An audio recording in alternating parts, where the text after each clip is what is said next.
Buenos días, de nuevo, ¿qué tal? ¿Cómo estáis? José Manuel.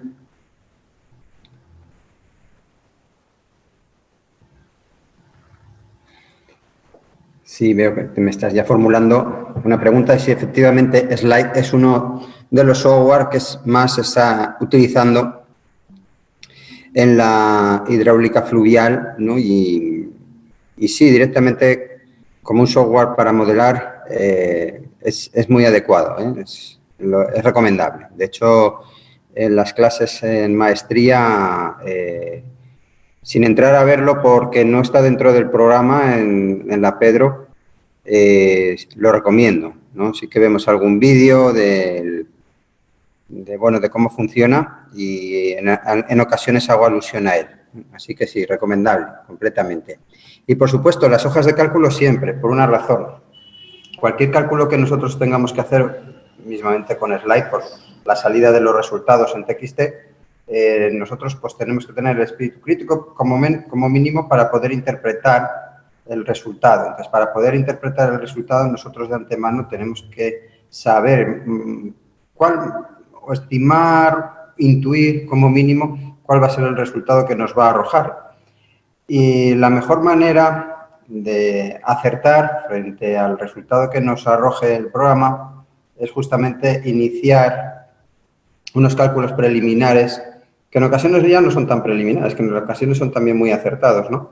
Con nuestras propias hojas de cálculo, ¿no? Por lo tanto, sí que recomiendo siempre hojas de cálculo. Y, de hecho, entre los ejercicios que yo siempre propongo con las formulaciones, lo que pasa que en este caso tenemos un curso corto, pero siempre entre los ejercicios que propongo hay uno que recopila toda la formulación que vemos durante el curso de manera funcional. Y eso quiere decir que las fórmulas tienen que se introduzcan en la Excel, pues tienen que estar correctamente introducidas, las variables tienen que estar correlacionadas con las fórmulas que se introducen y los resultados que se arrojen en los ejercicios que propongo, pues tienen que estar debidamente sustentados, ¿no? Sí, correcto, correcto. Bueno, seguimos entonces con el tema de sedimentación en repositorios, en este caso con la propuesta de alguna formulación adicional.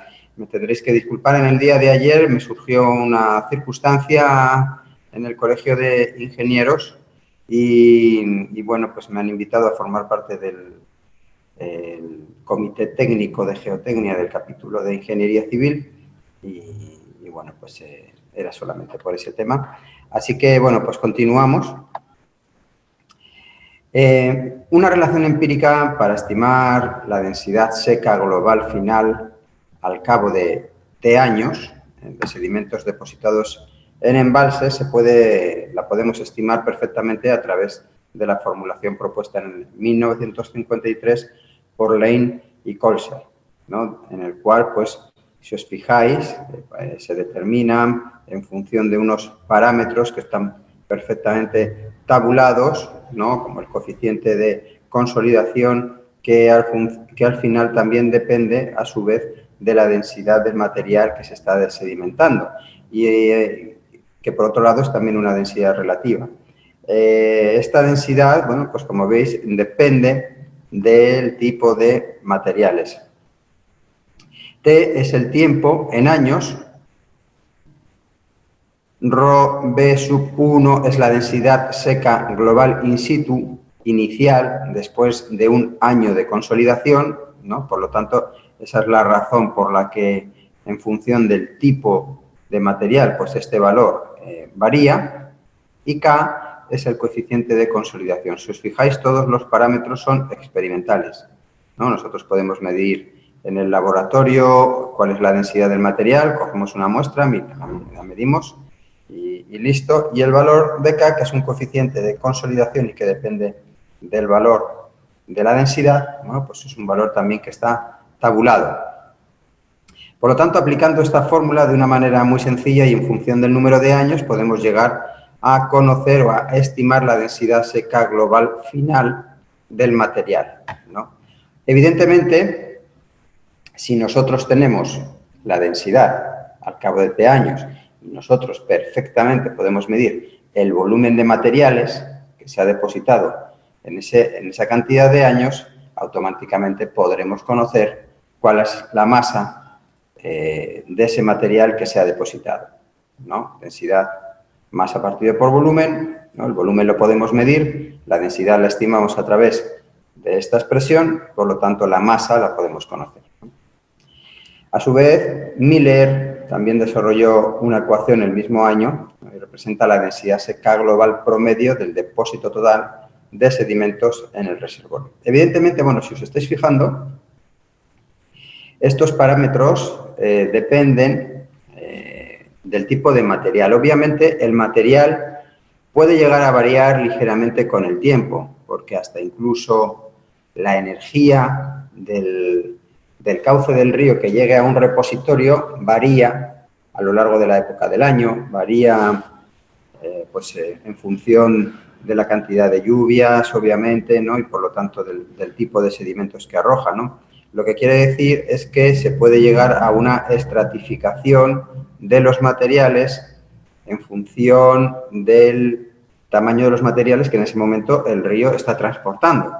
¿Qué quiere decir esto? Que nosotros perfectamente, si lográramos obtener la columna litológica, varias columnas litológicas de los sedimentos en diferentes puntos del depósito, podríamos estimar cuál es la cantidad de materiales que se ha depositado de cada granulometría. Vamos a suponer, por ejemplo, que en una época, o de una manera puntual, en una época del año, pues porque el río está recogiendo todas las aguas de la época de lluvias, en su régimen estacional, por lo tanto, pues la variación de los materiales que ha ido erosionando y transportando es diferente, por lo tanto, el tamaño de los sedimentos que está sedimentando en el embalse es mayor. Vamos a suponer que nosotros podemos estimar este volumen, ¿no? Y como digo, lo podríamos hacer de una manera relativamente sencilla. Otra cosa que sea costosa, ¿no? A través de la perforación de sondeos geotécnicos, ¿no? A lo largo de un tiempo X. Entonces, nosotros podríamos ver cuáles son las diferentes capas, los diferentes materiales, ¿no? Que se han ido depositando. En qué momento ha habido arenas, en qué momento ha habido arcilla, en qué momento ha habido limo e incluso, ¿por qué no?, en qué momento ha habido gravas, sobre todo a la entrada del embalse. Entonces, nosotros podemos hacer la sumatoria de todas ellas, ¿no? Podemos estimar independientemente cada uno de los materiales, la masa total, y, pues, evidentemente, a través de las muestras que recogemos, pues podríamos medir la densidad y el volumen, y a su vez, pues también podríamos determinar una media de todo ese depósito, ¿no? Bueno, Miller entonces llegó también a otra expresión en función de los mismos parámetros, ¿no? Y considerando pues una densidad seca global promedio, ¿no?, de todo el depósito. El valor que se obtiene en esta ecuación es siempre menor que el que se determina en la ecuación anterior que hemos visto. Si la composición del depósito de sedimentos es conocida, en términos de porcentaje o fracción F de arena, limo y arcilla, se puede calcular el valor medio ponderado de la densidad seca y el coeficiente de consolidación. Y luego se puede aplicar la ecuación 368-369, que es justamente lo que os estaba explicando, ¿no? Es decir, como digo, los depósitos no son siempre de arenas, no son siempre de arcillas, no son siempre de limos, varían a lo largo del año y varían a lo largo de los años, ¿no? Y si consideramos desde un tiempo cero, ahora, por ejemplo, y medimos dentro de 5 años, por decir, pues si somos capaces de hacer esos sondeos y extraer la columna litológica completa con sus muestras, de ahí hacemos el ensayo de la densidad para cada uno de los materiales independientemente, de ahí estimamos también el volumen de los depósitos, ¿no?, que se han ido sedimentando en estos 5 años, ¿no?, y podemos calcular un valor medio o individualmente para cada uno de los materiales. Mediante la ecuación 368 e identificando con I igual a 1 para el caso de la arena, I igual a 2 para el caso del limo e I igual a 3 para el caso de la arcilla, ¿verdad? Entonces, a partir de esa ecuación 368 podemos hacer una evolución a esta nueva ecuación, ¿no? De tal manera que esto nos permite justamente hacer lo que estaba comentando, ¿no? Si tenemos diferentes tipos de depósitos, pues podemos calcular el sumatorio de cada uno de ellos, ¿no? Aquí tenemos una figura donde se representa la densidad seca global final al cabo de T años, ¿no? En depósitos siempre sumergidos de diferentes composiciones, ¿no? Entonces observamos cómo se produce una variación de la densidad en función del tiempo, ¿no? Y para cada uno de los materiales. Se observa lo que comento, ¿no? La variación de la densidad seca global final al cabo de T años para depósitos de sedimentos de diferentes composiciones y siempre sumergidos. Se nota la importante variación que experimenta un depósito de 100% arcilla, que sería este caso de aquí. Este sería, por ejemplo, la curva correspondiente, ¿no? De cómo se produce una variación de esa densidad, de ese valor, en el tiempo, desde 0 hasta 50 años, solamente 100% de arcillas, o en el caso de superior, solamente 100% de arenas.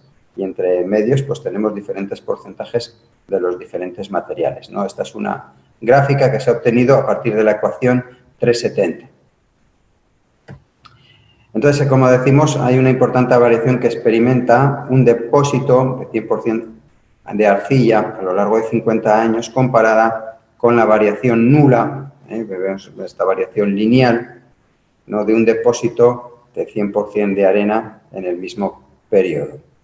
Por lo tanto, vemos que no existe variación en el caso de la arena, se mantiene constante el valor de la densidad seca global, mientras que la arcilla, lógicamente, porque además, entre otras cosas, tiene una mayor porosidad que en el caso de la arena. Este es cuando doy un curso de hidrología avanzada, analizo cuál es la relación entre los diferentes tipos de porosidad, la porosidad total, la porosidad relativa, etcétera, etcétera, ¿no? Y hay unas curvas en las cuales se representa la porosidad eficaz, que se corresponde a la cantidad de agua que tiene un material que puede ser extraída por gravedad, por bombeo, en definitiva, y la porosidad total, ¿no? Entonces, siempre choca, cuando presento la curva y explico este tema, que la intuición te lleva a pensar que la porosidad en los materiales de mayor granulometría es mayor que la porosidad en los materiales de menor granulometría, en este caso, pues, de los limos y las arcillas. Y resulta que no es lo mismo la porosidad eficaz que la porosidad total. La porosidad eficaz está relacionada con el agua que cae por gravedad, es decir, el agua que yo puedo bombear, mientras que la porosidad total es el volumen total de huecos. Y resulta que justamente los materiales más finos, las arcillas y las arenas, tienen una mayor porosidad total, mientras que los materiales de mayor granulometría tienen una mayor porosidad eficaz, ¿no? Entonces, este es un tema que choca bastante, ¿no? Y es por eso justamente que se produce una variación en el caso de la densidad global de las arcillas a lo largo del tiempo y no se produce en el caso de los materiales de mayor granulometría. Lara y Pemberton también en el año 63, 10 años después, analizaron 1.316 muestras y obtuvieron valores ligeramente diferentes de densidad global inicial, ¿no? Es decir, si os fijáis, existen variaciones para los mismos tipos de materiales, ¿verdad? En el caso de sedimento siempre sumergido, sedimento normalmente moderados descensos de nivel, normalmente, o sedimentos normalmente con grandes descensos de nivel y normalmente vacíos, es decir, que están expuestos, no como se producen las variaciones. Y Lara y Pemberton vieron, a través del análisis de todas estas muestras, que se observan valores de la densidad global, la densidad seca global inicial, ligeramente diferentes a los expuestos, a los propuestos 10 años antes, ¿no? Bueno, pues lógicamente, pues en la medida en que uno tiene más muestras analizadas, pues puede ser más preciso en el momento de dar el valor, ¿no? Daros cuenta, fijaros, en el caso de la arena no se produce variación, 1550 para los diferentes tipos de materiales, aquí lo podemos también ver, más o menos 1550 se corresponde, kilogramos metro cúbico se corresponde a la arena, no es constante. En eso coinciden, ¿verdad? Ya no solamente en el valor, que también, sino también en la tendencia, ¿no? No se produce variación a lo largo de los años. Y se producen variaciones ligeramente diferentes en el resto. Bueno, por su parte, bueno, entonces, analizando esta tabla, vemos que Lara y Pemberton utilizaron la siguiente clasificación. La arcilla, para aquellos materiales con un diámetro menor de 4 micras, el limo, para aquellos materiales que tienen un tamaño entre 62.5 micras y 4 micras, y para la arena, aquellos que tienen mayor de 62.5 micras. Murphy, en el año 76, también analizó, en este caso, 832 muestras en embalses en la India, con operación tipo 2, y obtuvieron los siguientes valores de la densidad seca global. Para la arcilla, 561 kilos metro cúbico, para el limo, 866, y para la arena, 1506 kilos centímetro cúbico. Los resultados no pueden ser comparados con los de Lara porque la división entre arena y limo fue realizada en las 20 micras, ¿no? Por lo tanto, en función de lo que cada autor considere cuál es el tamaño para cada tipo de material, pues es evidente que los resultados van a ser diferentes. La densidad saturada global de sedimentos se expresa también, se puede proponer mediante esta expresión, donde P es la porosidad. Y asimismo, la ecuación, o a partir de la ecuación 367, el peso específico saturado se define de esta manera, ¿no? Es decir, sabemos, ¿no?, que el peso específico es la densidad por la gravedad, ¿no?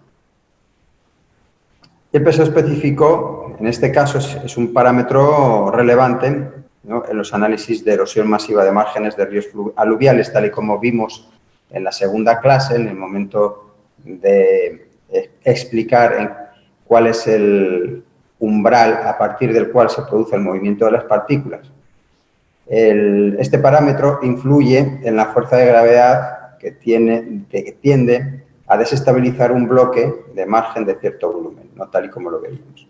Y por otra parte, si el bloque del margen está saturado, el peso específico global del sedimento sumergido se puede expresar de esa manera, cosa que ya conocíamos, ¿no? Sería la densidad del sólido, es exactamente igual, sería la densidad del sólido menos la densidad del agua, ¿no? Si nosotros considerábamos una densidad media de 2.65 toneladas metro cúbico menos una tonelada metro cúbico del agua, pues nos quedaba 1.65, que es la densidad relativa o la densidad sumergida, ¿no? La multiplicamos por G y multiplicamos, en este caso, por 1 menos la porosidad. De esta manera podemos determinar también el valor del peso específico del sedimento saturado, en este caso, ¿no?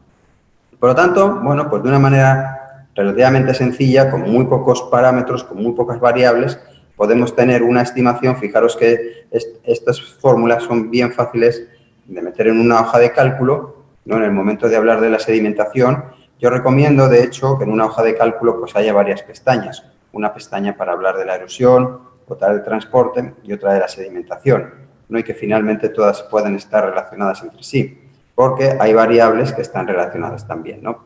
Entonces, bueno, pues veis, si os fijáis, pues en estas fórmulas que os estoy proponiendo podemos tener una estimación de cuál es la densidad seca global de los materiales sedimentados, e insisto que a través de los sondeos geotécnicos o de los estudios geotécnicos que se pueden hacer en un momento dado para poder cuantificar cuál es la sedimentación real que se está produciendo en un embalse, pues yo puedo automáticamente conocer cuál es la tasa de sedimentación anual, ¿no? Y en función, pues como digo, del volumen de cada uno de los materiales que se está depositando y de las densidades de cada uno de ellos, ¿no?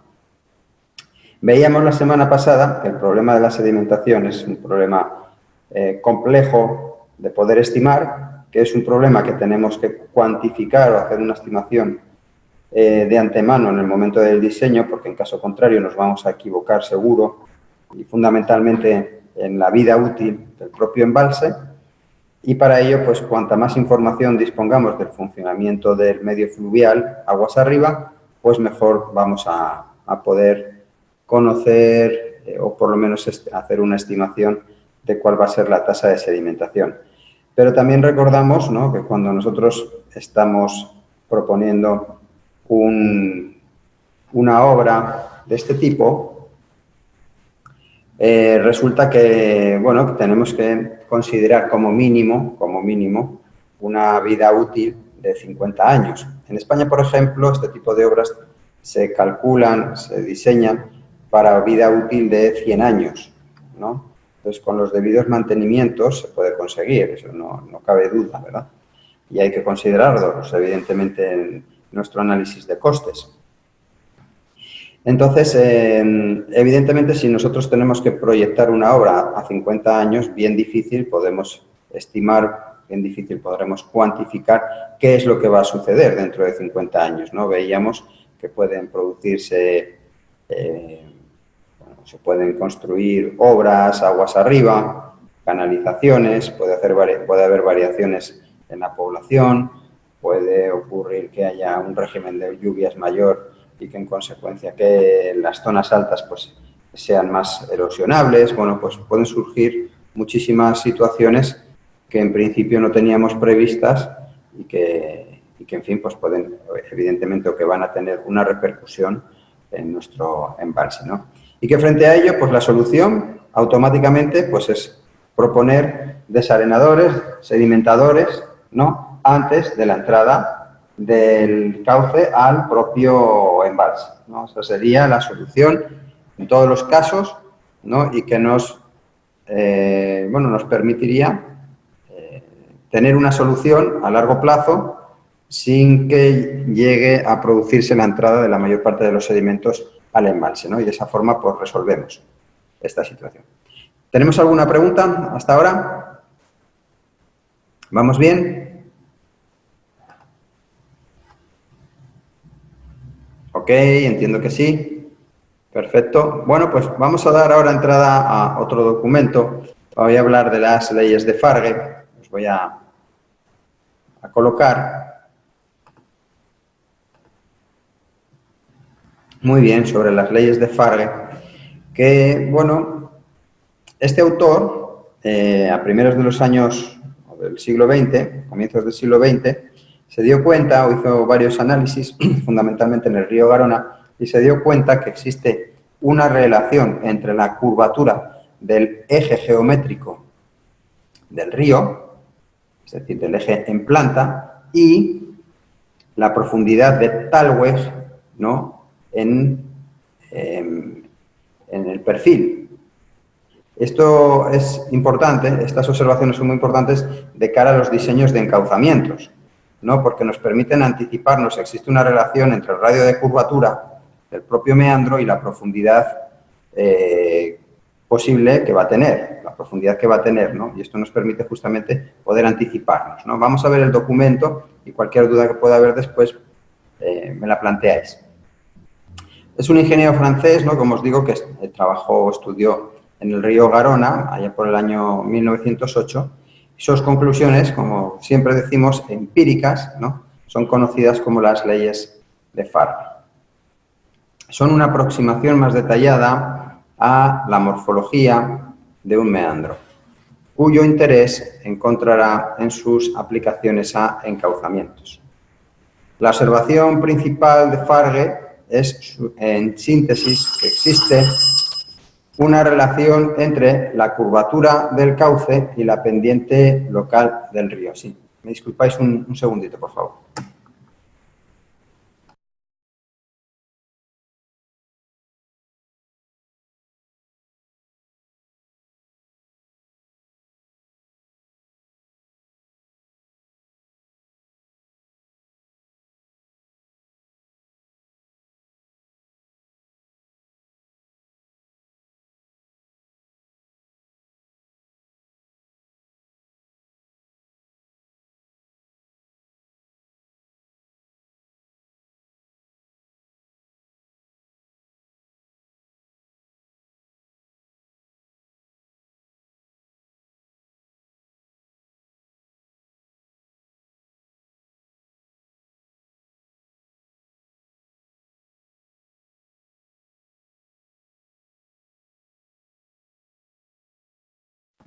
Bueno, pues seguimos entonces. Como decíamos que existe una relación entre pues esa curvatura en planta del cauce y la pendiente local del fondo del río. Y esta idea liga, por así decirlo, con el grado de libertad en horizontal, en planta, y el grado de libertad en vertical. Entonces, las leyes son más ciertas en la medida en que no haya restricción o condicionamiento a la dinámica fluvial en la medida que la acción modeladora del caudal sea duradera, ¿no? Y su grado de aplicación, por lo tanto, el río Garona es un río bastante caudaloso, relativamente corto, que nace en España, en la zona de los Pirineos, y desemboca en el Océano Atlántico, que pasa por Toulouse, Burdeos y, como digo, pues es un río bastante caudaloso, ¿no? Entonces, sus estudios, pues, lógicamente, al ser empíricos, están directamente relacionados con ríos de esas dimensiones aproximadamente, ¿no? Las leyes de Farge desarrollan las características geométricas de los meandros señaladas. Designan como eje de un cauce, es decir, la coordenada S, el punto medio del segmento perpendicular a las tangentes comunes a las orillas, es decir, el eje geométrico. Si lo dibujamos en planta, como os lo estoy planteando en este documento, S viene representado por el eje geométrico, ¿no? Por una parte, si recordáis, en una sucesión de meandros, con las dos curvaturas, hay un punto de inflexión a partir del cual se produce el cambio en la pendiente, ¿verdad? Y que en este caso, pues viene a coincidir el punto de inflexión geométrico con el de la profundidad de Tallweg, el eje de Tallweg, que recordemos que es el eje que se ha dibujado o que está constituido por la sucesión de los puntos de mayor profundidad en la sucesión de meandros, ¿no? Por lo tanto, si consideramos una sucesión de dos meandros de diferentes curvaturas, la longitud de onda es esa longitud que hay entre dos puntos similares, ¿no?, considerados dentro de esa sucesión de meandros. Partimos de un eje o de un punto S igual a 0 y vamos observando cómo se produce la variación de S hasta llegar a un valor S igual a L, el que sea, ¿no? Podemos dividir este S igual a L en tantas partes como queramos. Lo podemos dividir en cuartos, lo podemos dividir en tercios. En este caso, lo dividimos en cuartos, ¿no? La mitad, L medios, el cuarto, L cuartos y 3 cuartos de L, ¿verdad? Por lo tanto, esta sería digamos, el tratamiento de la información correspondiente al parámetro de la curvatura, de S. Por otra parte, seguimos con el documento. Tallweg, ¿verdad?, es la línea de puntos más hondos de las secciones transversales, es decir, es aquella línea que está formada por la consecución de los puntos de mayor profundidad, ¿no? Si observamos en un meandro, decíamos que en la parte externa nos vamos a encontrar las zonas de mayor profundidad, entonces nos encontramos en esta parte, por ejemplo, con fosos, y en las partes de menor o en las zonas de transición, más bien, donde se produce el cambio de inflexión o el punto de inflexión de una curvatura a la otra, pues nos vamos a encontrar zonas de menor profundidad, ¿no?, o de vados, ¿no?, es decir, esas barras de materiales que se van sedimentando. Por lo tanto, el eje de Tallweg es este que os estoy marcando con el puntero, ¿verdad?, para la sucesión de meandros que estamos considerando. Muy bien. Farge observó la correspondencia con un desfase máximo de L octavos entre la curvatura del eje en valor absoluto y el calado o profundidad del agua por el eje de Tallweg. Aquí es donde ya nos vamos a parar un poquito para poder explicar esta parte de aquí. Daros cuenta que esta es una relación entre, como digo, la curvatura del tramo analizado en planta y la profundidad, el calado en el perfil. Esa es la relación que observa Darwin.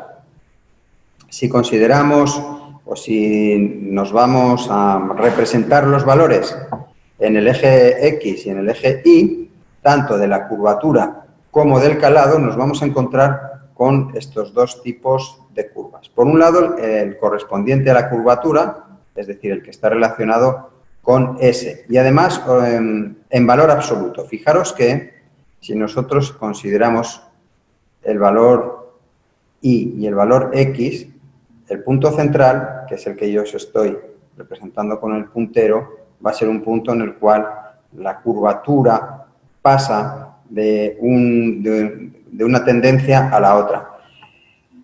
Como Farge lo que está proponiendo es valor absoluto, quiere decir que la curvatura siguiente de S, fijaros que viene por la parte de abajo, la curvatura de S no viene por abajo, que es lo que cabría esperar por la curvatura, sino que lo que está tratando es valor absoluto, por lo tanto, valores positivos, no negativos.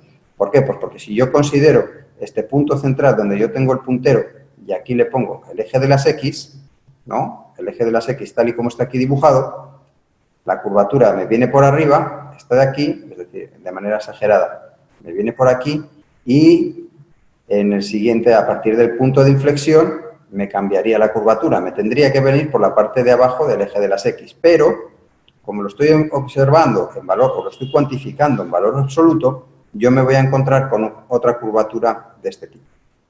Daros cuenta que este es un análisis en este momento que os estoy planteando teórico, lo que quiere decir que en este caso las dos gráficas de la parte de las dos curvaturas, en este caso va a ser igual, ¿no? ¿Por qué? Pues porque estamos considerando un meandro simétrico, ¿no? Tal y como estáis viendo, en esa sucesión de los meandros, ¿no? Por lo tanto, ya tenemos dibujada la curvatura en valor absoluto, insisto nuevamente, ¿no? Y por otro lado, lo que tengo que representar abajo, en este caso, es el calado. No confundáis el calado, que es la profundidad, con el perfil del fondo, que es distinto. El perfil del fondo, fijaros cómo viene, de esta manera, ¿no? Si yo estuviera representando el perfil del fondo, estas curvaturas están justamente al revés. Tendrían que estar así, pero yo no represento el perfil, yo estoy representando el calado, la profundidad. Por lo tanto, la profundidad mayor o las profundidades mayores yo las voy a representar con respecto al eje de las X en esta parte de aquí. Esta es la Y, por lo tanto, este calado de aquí yo lo represento aquí, por lo tanto es un valor de mínimos porque tengo un calado menor, lo mismo también en dos vados, mientras que en la parte del foso yo me voy a encontrar con las mayores profundidades. Aquí me encuentro un foso y aquí me encuentro un foso, ¿no? Por lo tanto, las curvas van a ser, bueno, pues simétricas realmente, ¿no? Porque lo que yo estoy, como insisto, lo que yo estoy representando son valores de calado, no el perfil del fondo. Entonces, en el momento de representar ambas, ¿no? Y teniendo muy claro cuál es el valor central, es decir, el punto de inflexión en la curvatura, yo veo que existe un desfase entre ambas. Y este desfase es la longitud de onda dividido por 8. Un octavo de la longitud de onda entre los valores máximos. Entre el valor máximo de la curvatura, que me lo encontraría en este punto de aquí, en este punto de aquí, correspondiente a S, y el valor máximo de la profundidad, que me lo encontraría en el foso, en este foso, y por lo tanto me lo encontraría en este punto, entre este punto y este, me encuentro con un desfase de la longitud de onda dividido por 8, ¿no?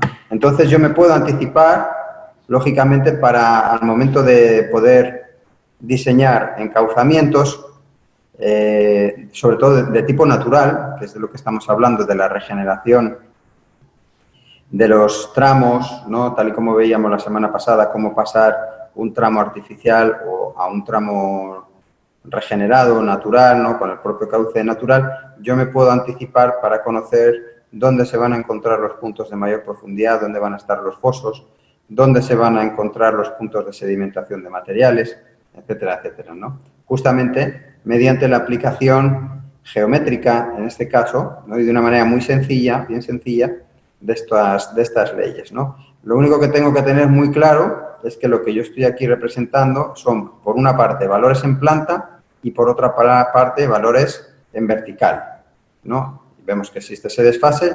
Si yo, en el momento de diseñar, diseño con el eje central, ¿no? Yo diseño, por ejemplo, yo me pongo a plantear, tal y como veíamos la semana pasada, planteo una determinada sinuosidad para el río, para el canal que yo quiero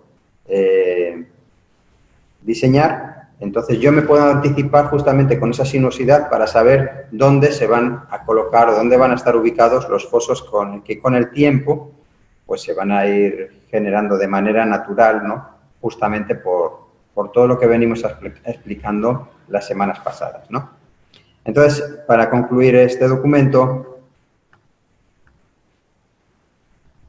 las dos funciones, la de curvatura y la de calado, son aproximadamente sinusoidales, no sinusoidales, es decir, lo estamos viendo, ¿no? Aproximadamente. Una función seno con argumento 4ps dividido por la longitud puede servir para ambas funciones y a partir del gráfico se puede construir el fondo del río por el eje de Thalweg, el cual muestra que las regiones hondas más profundas situadas en las partes cóncavas o externas de las curvas van seguidas por regiones someras situadas en la inflexión de las curvas, en los vados. Más exactamente, estos fondos, consecutivamente profundos y someros, se dan ligeramente aguas abajo de los lugares de curvatura máxima y de curvatura nula, ¿no? Justamente lo que hemos estado aplicando. Entonces, para ponerle una fórmula a todo esto que hemos dicho, nos encontramos con que la expresión más formalizada para las leyes de Farge es la siguiente, ¿no?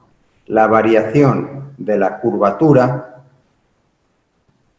es directamente proporcional a la variación del calado. ¿No? Se puede pronunciar así, bueno, la pendiente local del fondo de Thalweg es proporcional a la variación de la curvatura. Y se supone que la superficie es prácticamente horizontal o bien tiene una pendiente mucho menor que la pendiente local del fondo, ¿no? ¿Cuál es la expresión? ¿Cómo se enumera pues, las leyes de Farge? Pues se enumeran en 3 puntos, ¿no? Primero, que el pozo en la parte cóncava de una curva es más profundo cuanto mayor es la curvatura máxima de la curva. Es decir, lo repito, el pozo en la parte cóncava de una curva es más profundo cuanto mayor es la curvatura máxima de la curva, ¿verdad? Cuanto mayor es la curvatura del meandro, ¿no? Pues mayor va a llegar a ser ese foso, ¿no? E insisto que nosotros lo podemos predecir su ubicación una vez que hemos pasado a la fase de diseño en planta, ¿no? Colocando el eje geométrico, ¿no? Entonces, simplemente nos vamos a la longitud de onda dividido por 8 y ahí es donde se va a ubicar el foso. Un cambio brusco de curvatura ocasiona un cambio brusco de profundidad. Un cambio de curvatura gradual da un perfil de fondo continuo.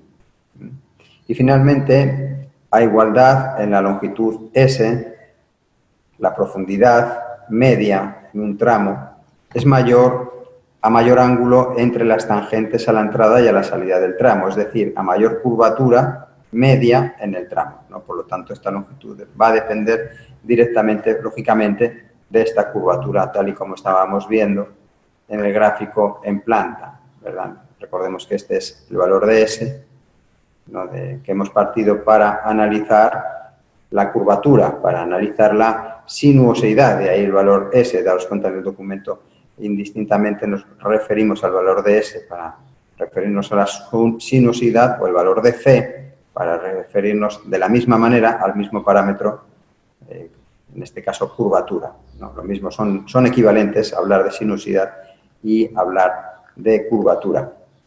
Hasta ahora, ¿tenemos alguna duda? ¿Estamos bien? ¿Queréis que repita? Esta es una parte bien importante en el diseño de los encauzamientos. ¿Vamos bien? José Manuel, ¿estás por ahí?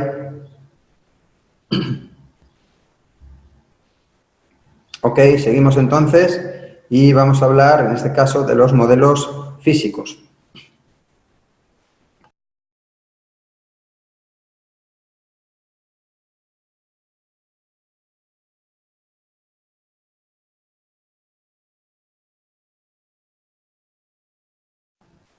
Sí, dime, José Manuel, cualquier pregunta. Estoy solamente para ti, o sea que aprovecha cualquier pregunta que tengas. No tengo ningún inconveniente, al revés, todo lo contrario, dime.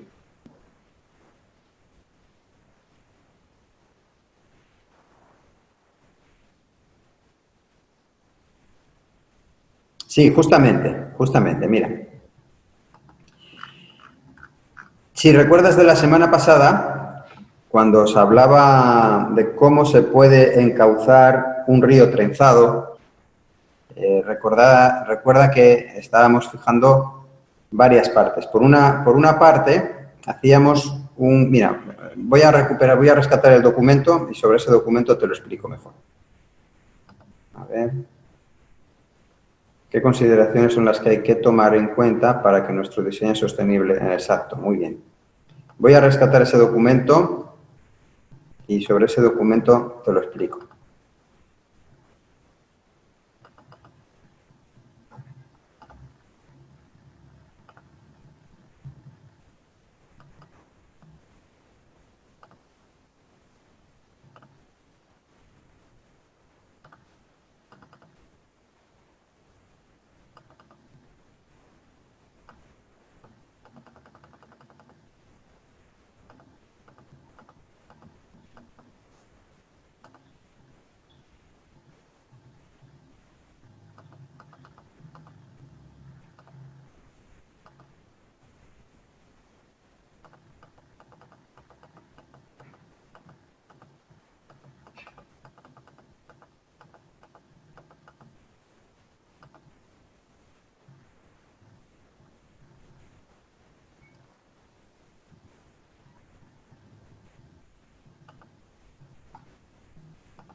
¿Te acuerdas de este documento que os pasaba la semana pasada o que os explicaba la semana pasada? Este documento está dirigido fundamentalmente a, bueno, pues al tema de los encauzamientos, ¿no? Tal y como vemos. Ok. Lo primero que veíamos era que lo primero que hay que hacer, en este caso, en un caso de un río trenzado, decíamos que había que medir los caudales en cada uno de los ramales, si recuerdas, ¿no? Medíamos a la entrada, por una parte, medíamos a la salida del tramo en cuestión y entre medios, pues medíamos cada uno de ellos, ¿no? De los diferentes cauces. De ahí proponíamos, así grosso modo, a lo bestia, ¿no? Pues de manera grosera, pues un tramo rectilíneo, ¿verdad? Pero decíamos posteriormente que este tramo rectilíneo le teníamos que dotar de una cierta sinuosidad. Fíjate en la fotografía como ligeramente presenta una ligera sinuosidad, ¿no? Fíjate en el documento que os pasaba, damos sinuosidad, ¿no? Al documento. ¿Sí? Esto es. Bueno, el caso de los... Aquí estamos, ¿eh? Le damos sinuosidad. Ok. Vámonos entonces nuevamente al documento que hemos visto anteriormente.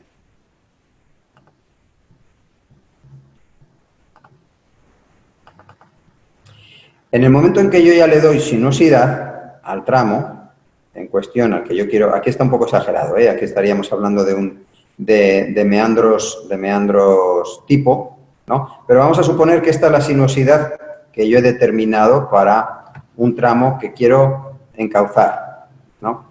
Entonces, yo dibujo mi margen izquierdo, yo dibujo mi margen derecho y dibujo el eje del río.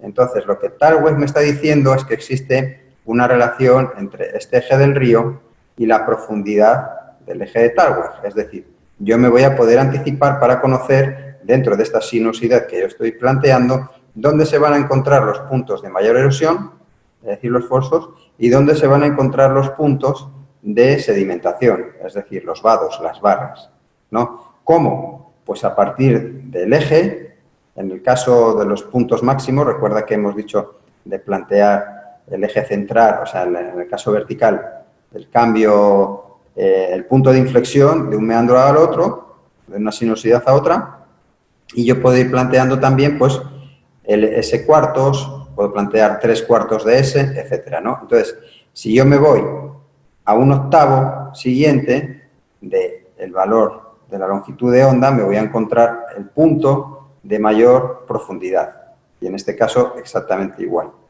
¿no? Si yo me voy, en este caso, a un octavo del valor de S, me encontraré por aquí el siguiente foso, ¿no? Y esto es lo que me va a permitir anticiparme justamente a todo, ¿no? Si yo veo, por las razones que sean, que esta parte de aquí me va a generar algún tipo de erosión, pues yo me puedo anticipar, ¿no?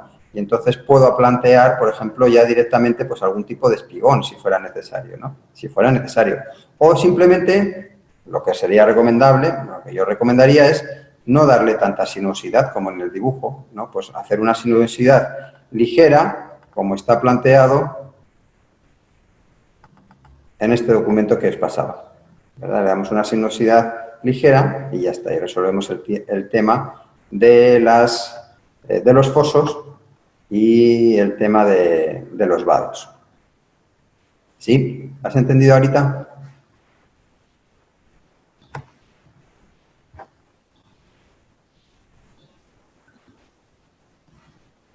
Ok, a ver.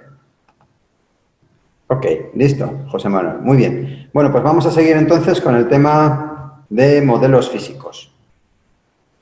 Dame un minutito que abro el documento.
Bueno, entonces vamos a seguir con el siguiente archivo, que justamente es un documento de trabajo que ha sido elaborado por el colega al que me he referido en muchas ocasiones como un referente mundial en el caso de los modelos físicos, que es Juan Pedro Vidé, que él trabaja en la Universidad Politécnica de Cataluña, tiene varios libros y que, bueno, pues él está especializado en modelos físicos, ¿no? Entonces, me voy a apoyar en un documento de trabajo extenso y que da explicación a todos los fenómenos físicos que se podrían reproducir o a todas las situaciones que se podrían reproducir y, sobre todo, considerar las limitaciones que hay, ¿no?, para poder simular en físico unos fenómenos con respecto de otros.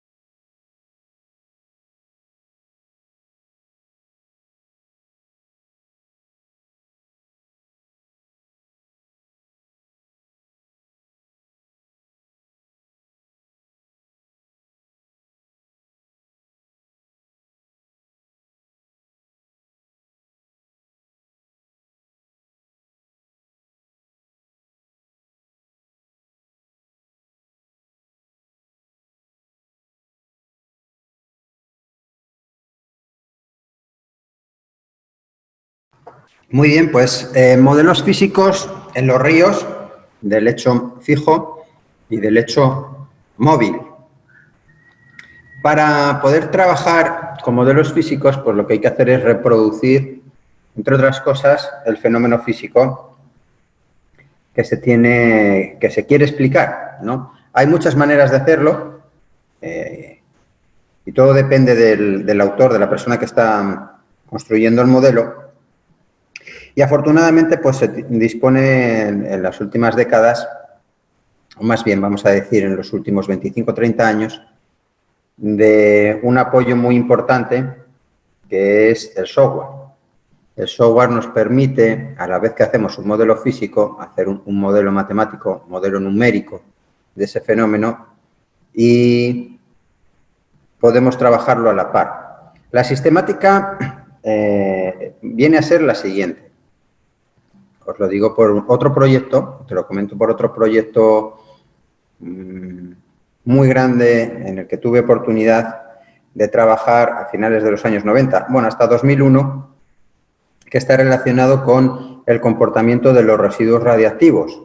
En Europa hay una normativa que para el año 2040 todas las plantas de energía nuclear tienen que estar desmanteladas y eso obligaba a finales de los años 90 a dar inicio a una... Bueno, más bien en el año 89 es el primer trabajo en Europa que surge relacionado con la modelización de los residuos radiactivos. Ese fue el proyecto Cerberus, que duró hasta el año 1994, y en el 1995 surgió el gran proyecto de residuos radiactivos, que es el proyecto FEBEX, en el que tuve oportunidad de trabajar.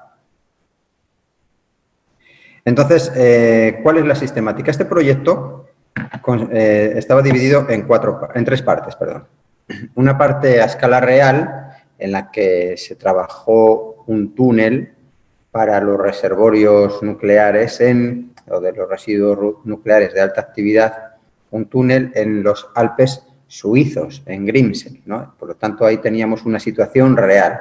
Esto podremos asemejar a una situación de un río o de un tramo de un río que queramos modelar, ¿no? Por lo tanto, la situación real con equivalente, pues, al caso del río, ¿no? Por otro lado, había un modelo físico controlado, que además se realizó en España, en el CIMAT, de 6 metros de longitud, que lo que hacía era reproducir las condiciones naturales, ¿no? Es decir, se construyó un modelo a escala de lo que había en la realidad, ¿no? Por lo tanto, esto sería asemejable al modelo físico de nuestro río o de nuestro tramo que queremos analizar. Y finalmente, pues el desmantelamiento de este modelo para recogida de muestras para ver qué es lo que había sucedido, que se podría asemejar también a la parte, al análisis que nosotros podríamos hacer con los sedimentos del río, ¿no?, a escala real. Entonces, ¿qué es lo que nos permite el modelo? El modelo nos permite calibrar los parámetros de lo que sucede en la realidad. En el modelo físico, lo que nosotros podemos hacer es medir parámetros, ¿no? Y esos parámetros, ¿para qué nos sirven? Pues nos sirven para introducirlos en un modelo digital. Es decir, el modelo físico yo lo puedo trasladar a un modelo digital. De esta manera yo le voy dando los valores que he ido obteniendo en el modelo a escala, ¿no?, en el modelo físico, en el modelo a escala, y comprobar si los resultados que me está arrojando el modelo son correctos o no son correctos. Entonces, en el modelo en software, en el modelo numérico, yo voy a poder calibrar, yo voy a poder hacer análisis de sensibilidad, cambiar parámetros dentro de los márgenes establecidos, obviamente, porque una densidad, por ejemplo, si yo quiero simular la erosión de un material, por ejemplo, de arenas, y yo sé que la densidad de las arenas pues puede estar, por decir, entre 1.5 y 1.65, por decir, ¿no?, pues yo en el modelo no le voy a poder poner 1.2 para que me cuadre el resultado, ¿no? Pues porque eso no entra dentro de la realidad, ¿no? Entonces, dentro de los modelos numéricos, los modelos con software, yo tengo que utilizar parámetros dentro de unos determinados márgenes, ¿no? Si yo estoy trabajando con rugosidades del fondo, pues si yo estoy trabajando, por ejemplo, con hormigón, yo no me puedo inventar un hormigón fuera de los valores tabulados que ya otros autores tienen experimentado, ya han experimentado y están proponiendo tablas que desde hace décadas se vienen usando, ¿no? Entonces, yo tengo que jugar con el modelo dentro de unos parámetros preestablecidos, ¿no? Entonces, dentro de lo que son los propios modelos físicos, ¿no?, pues hay una serie de semejanzas, 3 semejanzas. Algunas de ellas no tengo ningún problema en realizarlas y en otros sí. En otros no voy a poder asemejar mi modelo a la realidad. Va a ser imposible. Yo puedo asemejar a la escala, ¿no? Es lo que se llama semejanza geométrica. Yo puedo llevar un determinado tramo fluvial, un tramo de un río, lo puedo escalar y me lo llevo a menor escala física. Perfecto, no tengo ningún problema. La geometría, la profundidad, etcétera, etcétera, todo eso me lo puedo escalar, no tengo problema. Ok, por lo tanto, semejanza geométrica, ok. La semejanza cinemática, dice, las líneas de corriente y trayectorias geométricamente semejantes, ¿no?, yo las puedo escalar, ¿no? La semejanza geométrica es un requisito. Bueno, aquí empiezo ya a tener cierta dificultad. Si yo lo que quiero simular, como en este caso está dibujado, cómo se comporta un estrechamiento dentro de un canal, las líneas de flujo que quedan definidas en la realidad a gran escala, las tengo que reproducir exactamente a escala en el modelo físico, en el modelo a escala. Entonces, yo ya empiezo aquí a tener dificultad, ¿no? Porque ya no solamente tengo que considerar la escala geométrica, como bien estáis viendo, sino que tengo que asemejar otro tipo de aspecto, como puede ser los materiales que yo voy a utilizar para construir mi modelo físico y que sean capaces de explicar el comportamiento del modelo real, ¿no? Por lo tanto, aquí yo ya empiezo a tener dificultades. ¿Lo puedo conseguir? Sí, hasta aquí sí. Pero la semejanza dinámica, bueno, más o menos, lo podría llegar a conseguir. La semejanza dinámica hace referencia a cuestiones ya de análisis de fuerzas, ¿no? Los polígonos de fuera geométricamente semejantes, la escala y la semejanza dinámica implican la cinemática, ¿no? Es decir, yo puedo, por ejemplo, escalar la fuerza de la gravedad. Pues yo no puedo escalar la fuerza de la gravedad. La fuerza de la gravedad es independiente de la escala.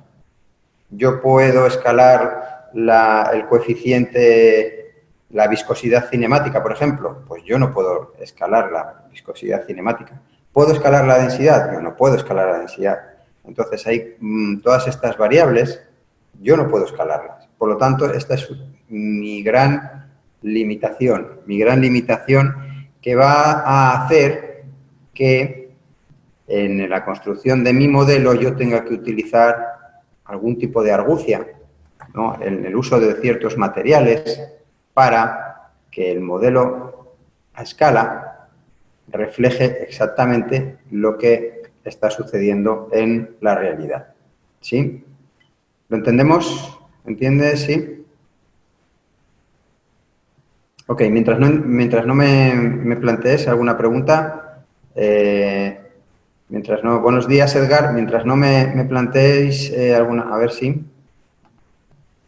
Ok, José Manuel, muy bien, perfecto. Entonces seguimos, ¿no? Por lo tanto, ya hemos definido cuáles son las limitaciones en cada uno de los casos, ¿no? Los efectos de escala y semejanza hidráulica aproximada, ¿no? Los polígonos que cumplen semejanza dinámica, entonces se verifica que la suma de fuerzas tiene que ser igual a m por a y tiene que ser igual en el modelo y en el prototipo, pero esto es imposible, ¿no? Por lo que os acabo de explicar, la fuerza de la gravedad no se puede escalar y los parámetros intrínsecos de los materiales o del flujo, del fluido, en este caso, etcétera, etcétera, pues no se pueden escalar. Por lo tanto, yo no voy a poder llegar nunca a alcanzar esta semejanza dinámica en cuanto a la limitación que tienen los parámetros en sí mismos. La influencia mayor de lo debido de una fuerza es en un modelo se llama efecto de escala, ¿no? Si la fuerza de la gravedad es igual a V por m por a es igual en m y en p, aquí tenemos, ¿no? Dibujado, ¿no?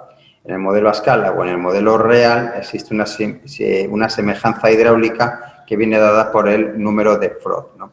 Entonces, ¿qué es lo que tenemos que hacer? Como os digo, tenemos que empezar a utilizar determinadas argucias dentro de la construcción de nuestro modelo que nos permita justamente alcanzar o explicar a través de nuestro modelo físico, pues justamente esto que estamos hablando, ¿no?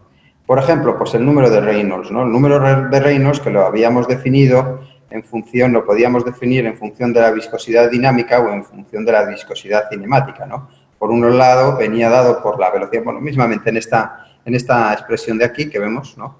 Viene dado por la velocidad del flujo, el diámetro de las partículas y la viscosidad cinemática.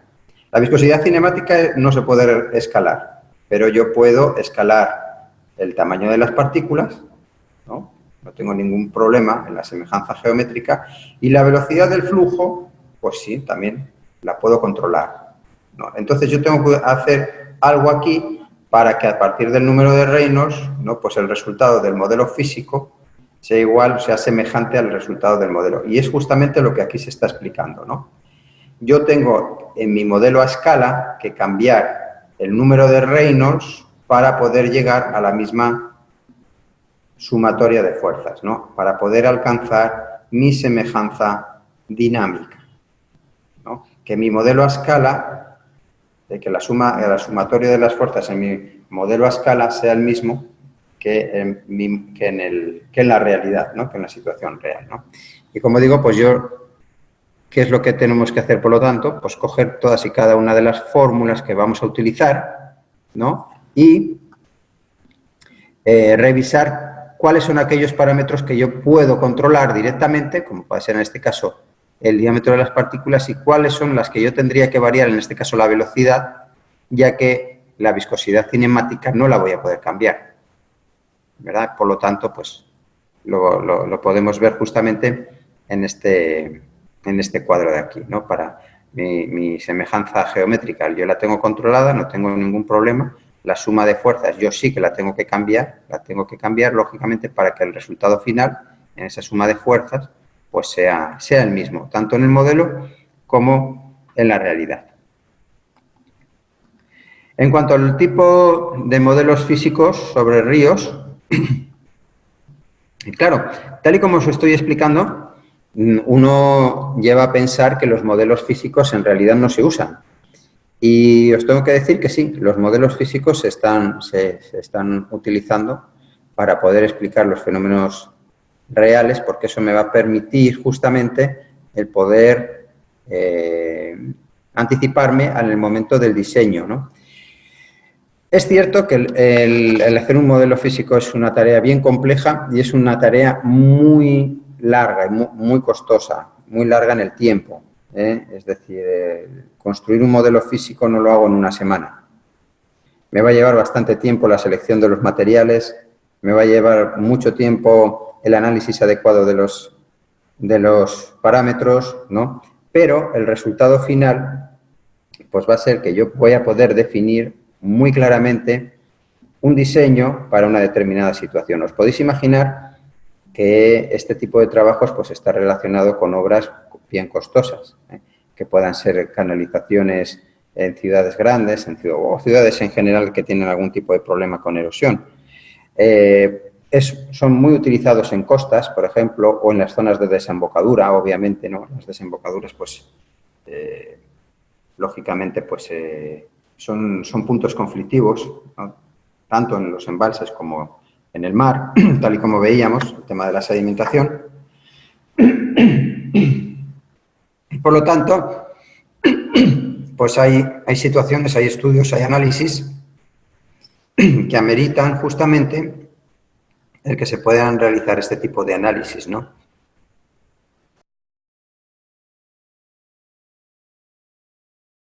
Yo os comentaba que los estudios preliminares son vitales, los análisis iniciales son vitales para poder plantear diseños adecuados y no equivocarme en la elección de lo que yo estoy proponiendo, ¿no?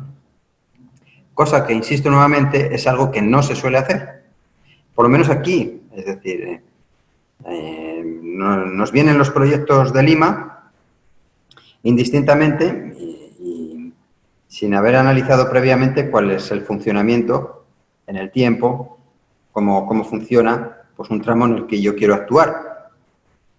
El desconocimiento del propio tramo, del funcionamiento ya del río en el tramo, y mucho más allá, aumentando la escala, que es justamente lo que a mí me interesa, en lo que insisto, que cuando vayamos a actuar en un tramo no tenemos que hacer los análisis en el tramo solamente, sino lo que tenemos que hacer es mirar aguas arriba en la cuenca, pues todo este tipo de análisis me va a limitar en la propuesta de ingeniería que yo voy a plantear, ¿no? Por lo tanto, pues esto, aprovechando estos cursos que estoy impartiendo, pues es bueno que quienes os dedicáis justamente a diseño de defensas ribereñas, de diseños de canales, etcétera, etcétera, pues consideréis todos estos aspectos que es bastante probable que nos hayan explicado, bueno, pues en un pregrado seguro, ¿no? Y, bueno, pues en una maestría es lo que estamos intentando también y en estas capacitaciones por mucha más razón, ¿no? Que vosotros sepáis que estéis bien capacitados en el momento en que tengáis, que os surja un proyecto de estas características, saber exactamente qué es lo que tenéis que hacer, ¿no? Sé que no es fácil porque las limitaciones que muchas veces nos vienen dadas por los propios proyectos de los gobiernos centrales pues son los que son, pero bueno, la tendencia que con el tiempo se tiene que conseguir y que de hecho pues se conseguirá es justamente que las cosas hay que hacerlas bien de inicio, ¿no? Entonces, bueno, viendo en cuanto a los tipos de modelos, bueno, pueden ser modelos de estructuras hidráulicas en ríos, ¿no? Por ejemplo, pues vertederos, sin referirnos pues a los aliviaderos a presas, etcétera, que entrarían dentro de otro tipo de modelos. Modelos de tramos fluviales en lecho fijo, ¿no? Esta es la pregunta, ¿no? ¿Sobreviven a los modelos matemáticos? ¿No? Yo os comentaba antes, ¿no? Que cuando se hace un modelo físico, pues automáticamente hay que hacer también un modelo matemático. Ahora la pregunta es, ¿puedo hacer un modelo matemático sin hacer un modelo físico? La respuesta es inmediata, sí, se puede hacer. ¿El resultado que arroja me lo tengo que creer? No. ¿Cómo puedo saber si el resultado que me está arrojando un modelo que acabo de hacer es correcto? Pues, como digo, la experiencia, espíritu crítico, hojas de cálculo, análisis pormenorizado de cada uno de los parámetros, ¿no? Si yo sé de antemano, porque lo sé, por la teoría, que en un determinado punto se va a producir erosión sí o sí. Y sin embargo el modelo me dice que se va a producir sedimentación, pues algo estoy haciendo mal en el modelo, ¿no? Algo estoy haciendo mal en el modelo. Rosela, buenos días, ¿cómo estáis? Por lo tanto, es vital, ¿no? Pues saber de antemano todo esto para conocer si en un punto, pues, o sea, si en un modelo que yo estoy realizando, un modelo numérico, en un modelo matemático, pues que el resultado que me está arrojando pues es correcto o no es correcto, ¿no? Sin necesidad de hacer un modelo físico, insisto.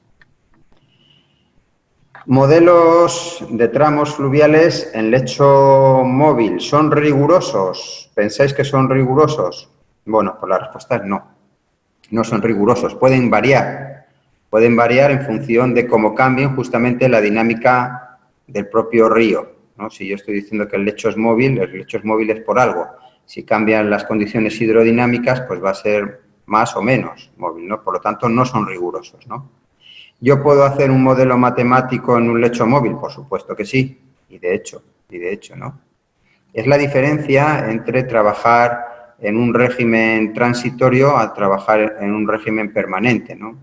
En un régimen permanente estaría en la situación 2 del lecho fijo y en un régimen transitorio estaría en una situación 3 del lecho móvil.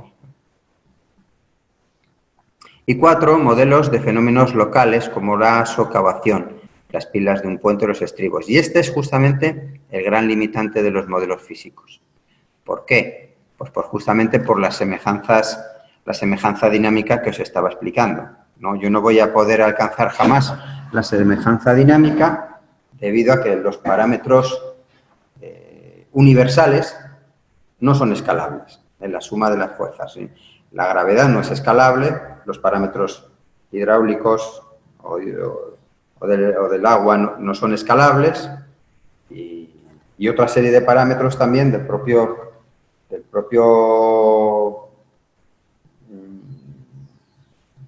material en sí mismo, pues sí que yo puedo escalarlos geométricamente, pero no tanto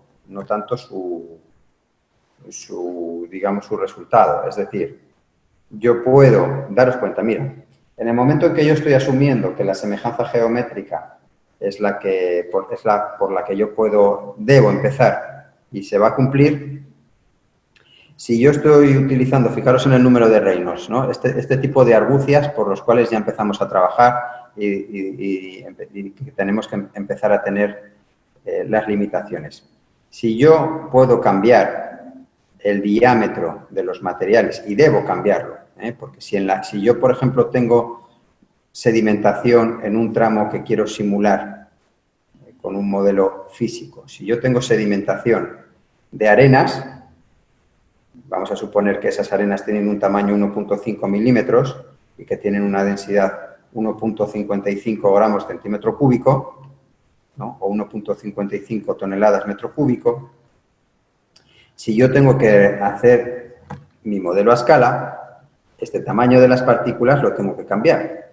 Si yo estoy, por decir, en una escala 1:10, entonces tendría que pasar directamente de un tamaño que estoy diciendo 1.5 a 0.15. Entonces ya estaría dentro de los tamaños en torno a los limos. Y los limos ya no tienen la densidad de las arcillas, ya no tienen 1.5, por decir, 1.55 toneladas metro cúbico. Los limos ya tienen otras densidades diferentes, ¿no? Por lo tanto, todas esas limitaciones las voy a tener que ir arrastrando para que en el momento en el cual yo tenga que explicar que la semejanza dinámica, es decir, que la suma de fuerzas se tiene que conservar tanto en el modelo, en la situación real como en el modelo físico, ¿no? Pues yo voy a tener que utilizar determinados materiales en mi modelo físico que me permitan considerar estas limitaciones, ¿no? Dentro de los parámetros que no me van a cambiar, ¿no? Que son universales, ¿no? Que son independientes de la parte geométrica, ¿verdad?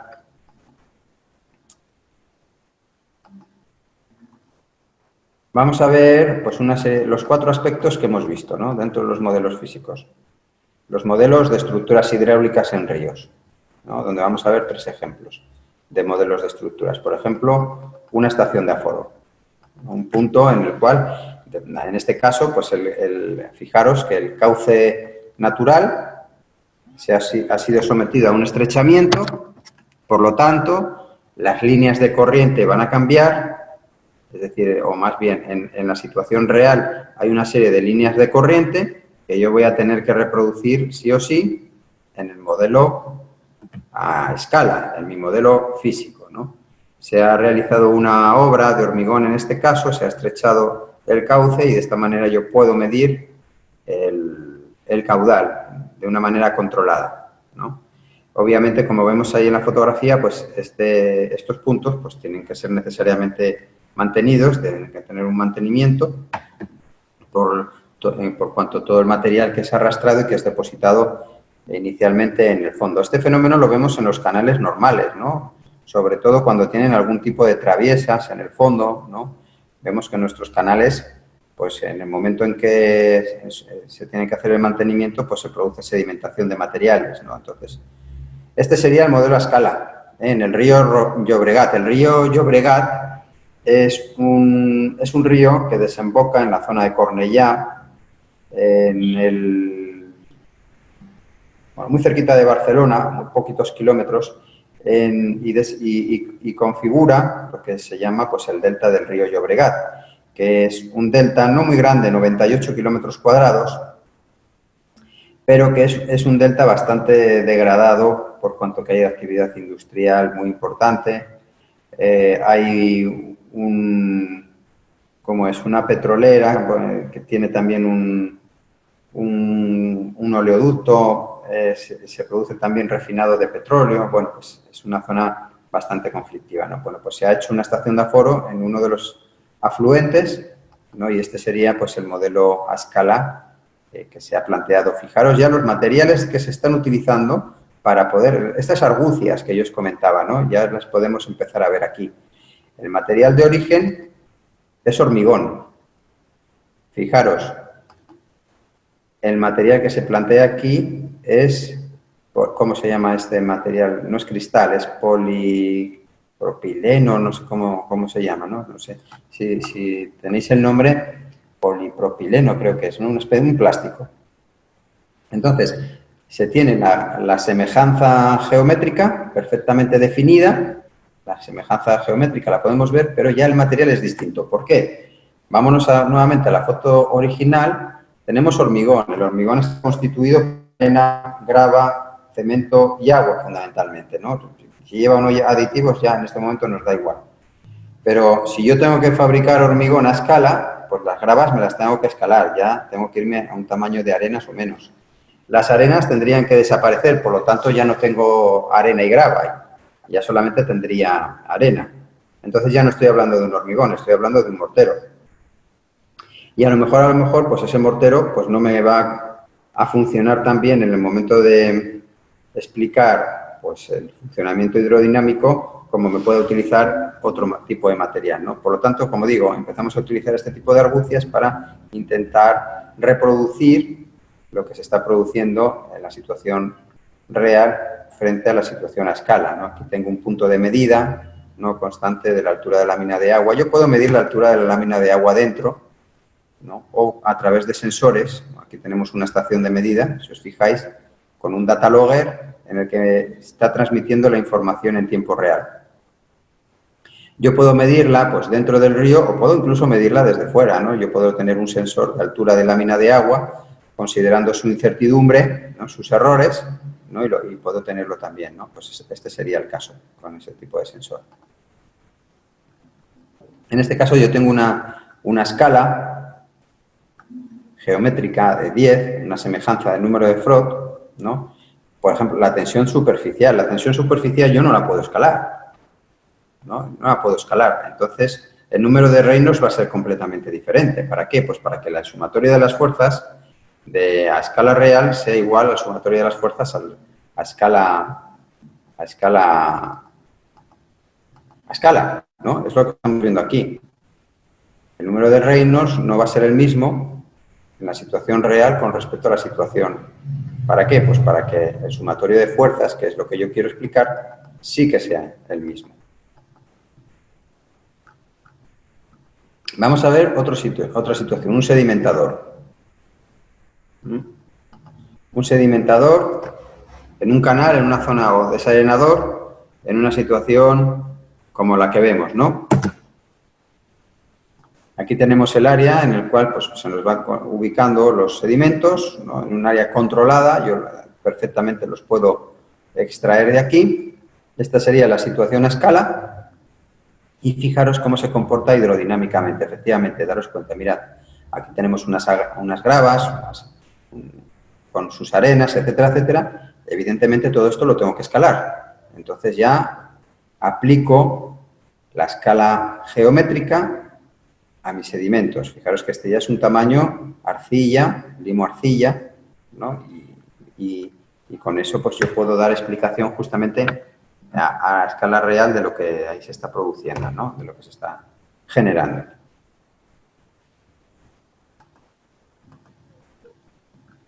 Otra situación, una desembocadura,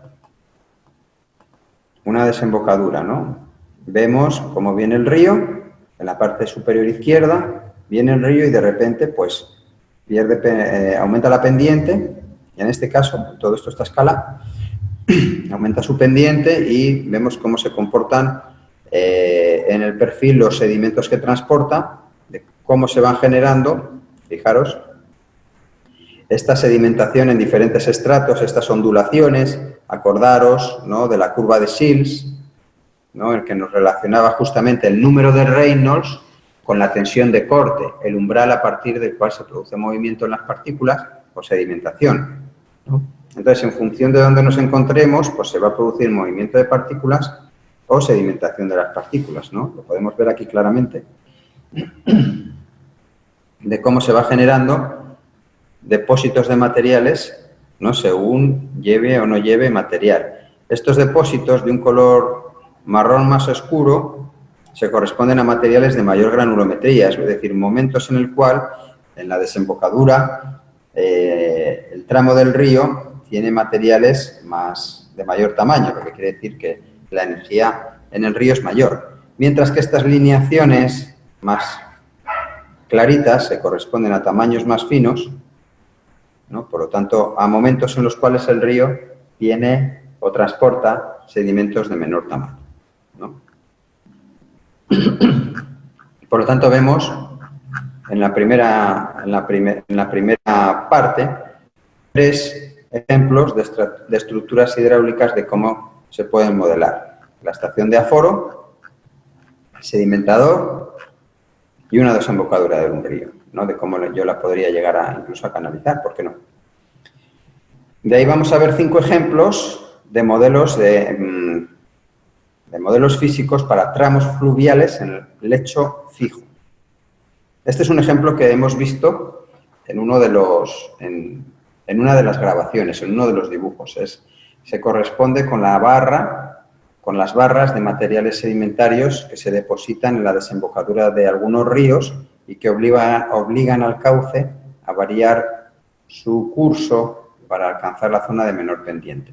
Estas barras, que se generan en muchos puntos y son consecuencia justamente del choque brusco de los sedimentos, el choque brusco del flujo del río o del tramo del río a la salida al mar con las condiciones hidrodinámicas que tiene el mar. Entonces, en ese choque brusco se produce de manera súbita, repentina, la sedimentación de esos materiales. Se va produciendo esa sedimentación, ¿verdad? Y como consecuencia de la relación entre el flujo, digamos, interno que puedan tener, de corrientes internas que pueda tener el río y el mar, pues se va a ir produciendo una derivación de los sedimentos, ¿no? Al final esto va a ir conformando un delta con el paso del tiempo, ¿no?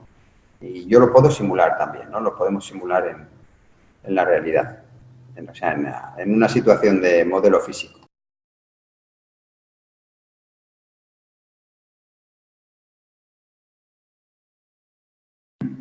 Por lo tanto, bueno, vamos a ver Esta sería la situación real, fijaros, un tramo de un cauce, esta es una fotografía de los años 70, un tramo de un cauce natural, ¿no? Donde tenemos en planta pues el puente, etcétera, etcétera, las diversas partes en las que se divide. Es la desembocadura del río Besós, ¿no?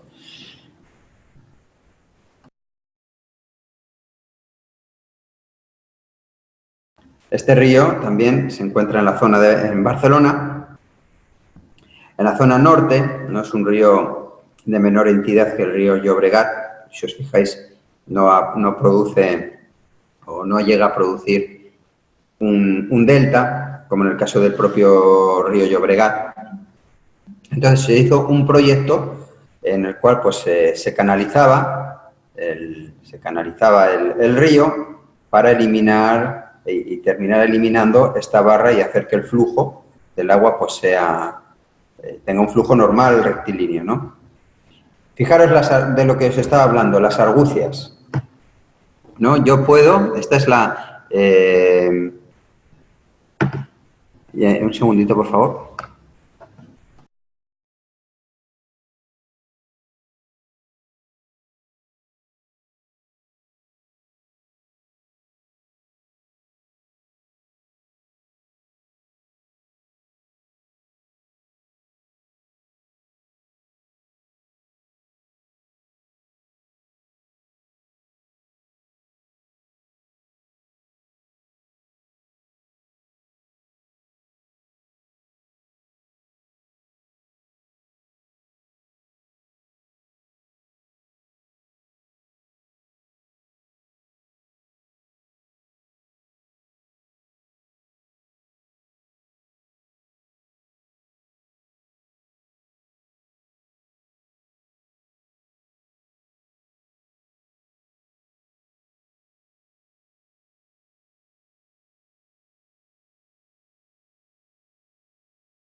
Muy bien, entonces, si os fijáis, vamos a ver esta fotografía del modelo físico, digamos que estaría hecha desde la zona de la desembocadura hacia el puente, ¿no? Fijaros en la estructura de color azul, representa el puente, ¿no? Y el resto, fijaros, ¿no? Pues se está planteando un muro de escollera, es decir, de bloque enrocado en unos laterales, ¿no? Ya que estarían, pues, lógicamente, todos a escala. Daros cuenta, esta especie de pernos chiquitos pues hacen referencia también a esas argucias, ¿no? De las que tenemos que hacer uso para poder explicar el comportamiento hidrodinámico del río.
Muy bien, me disculpáis. Bien, entonces, esta es la propuesta, ¿no? Fijaros que se produce un encauzamiento, ¿no? Donde estamos utilizando, pues, en este caso, muro de escollera, nos estamos anticipando también a fenómenos de erosión, vemos la uña, ¿no? Las diferentes, de manera grosera, ¿no? En esta parte del plano, bueno, del enrocado, y fijaros también que estamos planteando de manera perimetral un muro que se anticipa a posibles inundaciones, a posibles situaciones en las cuales se va a,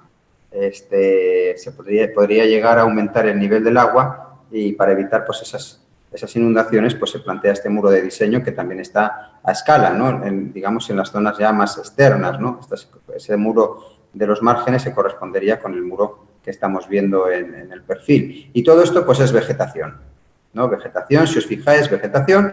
¿Y cómo podemos simular la vegetación para poder explicar el fenómeno de las fuerzas hidrodinámicas? Pues fijaros, en este caso, utilizando estos pernos metálicos, ¿no? De esa manera es como podemos simular justamente pues, simular esa vegetación, ¿no? ¿Por qué? Pues porque se ve que funcionan perfectamente, ¿no? Porque ya se sabe por experiencia, ¿no? Y no nos va a dar ningún problema, todo lo contrario, sino que nos va a permitir... Óscar, buenos días, ¿cómo estáis? Que nos va a permitir pues, explicar ese fenómeno. Bueno, pues fijaros, ¿no? Aquí estamos anticipándonos al fenómeno de la socavación.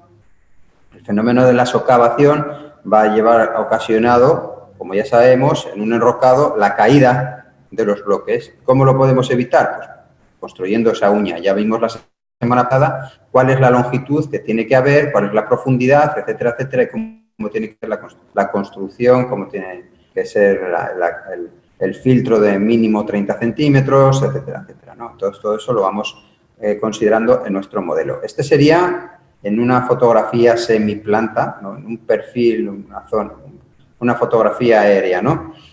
Como en este punto tenemos el cauce fundamental del río. Esta sería una situación de semi-inundación, en el cual, pues fijaros que las zonas de arbolado pues, se ha inundado.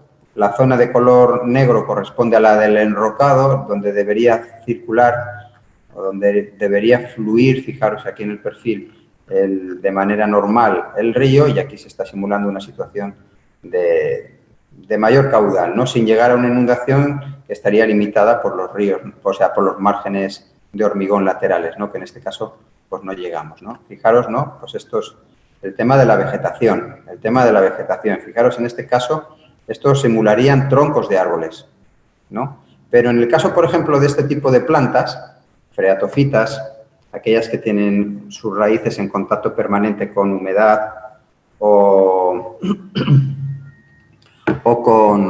directamente con el agua, una especie de juncos, normalmente se utiliza en modelos físicos cableado, ¿no? Vamos a ver después en alguno de los modelos cómo se utiliza cables de luz para poder simular ese material, ¿no? Este tipo de vegetación, ¿verdad?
Bueno, pues seguimos entonces avanzando.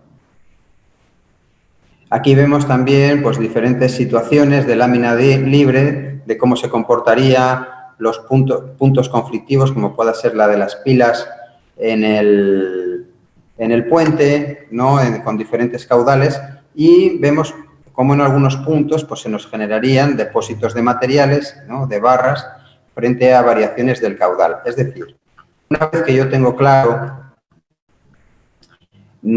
cuál es mi modelo, ¿no? Una vez que yo, por ejemplo, vamos a suponer esta situación de esta fotografía, ¿verdad? Donde yo puedo medir el caudal, puedo medir la velocidad del flujo, conozco las características de los materiales que componen este tramo, etcétera, etcétera, y en consecuencia con esas situaciones se me genera esta barra. Si yo construyo a escala y con los diferentes materiales más adecuados, pues esa situación, teniendo todo correctamente, pues con estas condiciones se me tendría que ir generando también esta barra, ¿verdad? Entonces, una vez que yo soy capaz de reproducir esta situación a escala, yo puedo empezar a jugar con mi modelo físico. Le puedo cambiar el flujo, le puedo cambiar la altura de lámina de agua, le puedo cambiar otros parámetros, puedo cambiarle esta vegetación y proponer otras situaciones, etcétera, etcétera. Entonces, yo empiezo a ver cómo se va comportando mi modelo físico. Entonces, yo puedo ver si determinadas situaciones, ¿veis? Aquí está la barra justamente que se me va a generar y que da respuesta a que mi modelo está funcionando perfectamente, ¿no? Que es justamente esta barra de aquí, ¿no? Entonces, yo puedo cambiar y hacer análisis de sensibilidad, ¿no? Podría, de una manera real, física, proponer situaciones, ¿no? Para resolver esta barra, ¿no? Y hacer que esta barra, pues, no avance. Cualquier duda me preguntáis, ¿verdad? Aquí tenemos el río Mero. Si os acordáis, ¿verdad? La semana pasada os hablé del proyecto de regeneración de este río, ¿no? Aquel de 18 kilómetros que había supuesto inicialmente pues, un conflicto con los grupos ecologistas que consideraban que había demasiado hormigón, etcétera, etcétera, ¿no? Bueno, pues esta era una de las situaciones, uno de los meandros que había que analizar la manera más adecuada de poderlo resolver, ¿no? Aquí tenemos un perfil en este punto en el cual pues, podemos observar dos situaciones. Por una parte, el cauce del propio río, que correspondería fundamentalmente a la zona azul, en el cual vemos un enrocado y una uña que va de lado a lado. Aquí en este caso este río es chiquito, ¿no? Entonces podemos plantear directamente un enrocado en toda su extensión, ¿no? Por aquí funcionaría, pues digamos, el flujo normal y de ahí pues aumentamos a una terraza, también esta terraza también construida con material granular bueno, con enrocado, ¿no? Con escollera y anticipándonos pues a la altura de la lámina de agua que podría producir una inundación, ¿no? Y finalmente pues os acordáis que en la cumbrera pues dibujábamos pues un camino para circular bicicletas, ¿no? Que serían toda esta zona de aquí de color naranja clarito, ¿no? Pues para poder circular con bicicletas, ¿no? Pues este sería en perfil cómo quedaría esa situación. Y este es el modelo a escala, ¿no? Del funcionamiento. Fijaros que se van produciendo depósitos, sedimentos de material en alguno de los puntos, justamente, ¿no? Pues en los puntos de inflexión, donde veíamos antes al analizar las leyes de Farge, pues aquí vamos viendo también cómo se van generando determinados depósitos de materiales, ¿no? Con una serie de recomendaciones.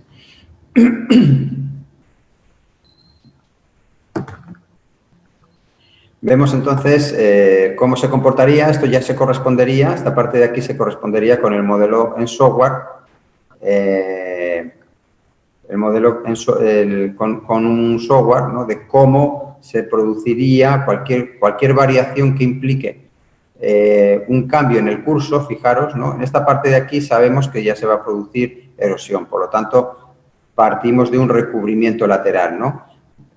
Tal y como estábamos exponiendo, tenemos dos partes, ¿no?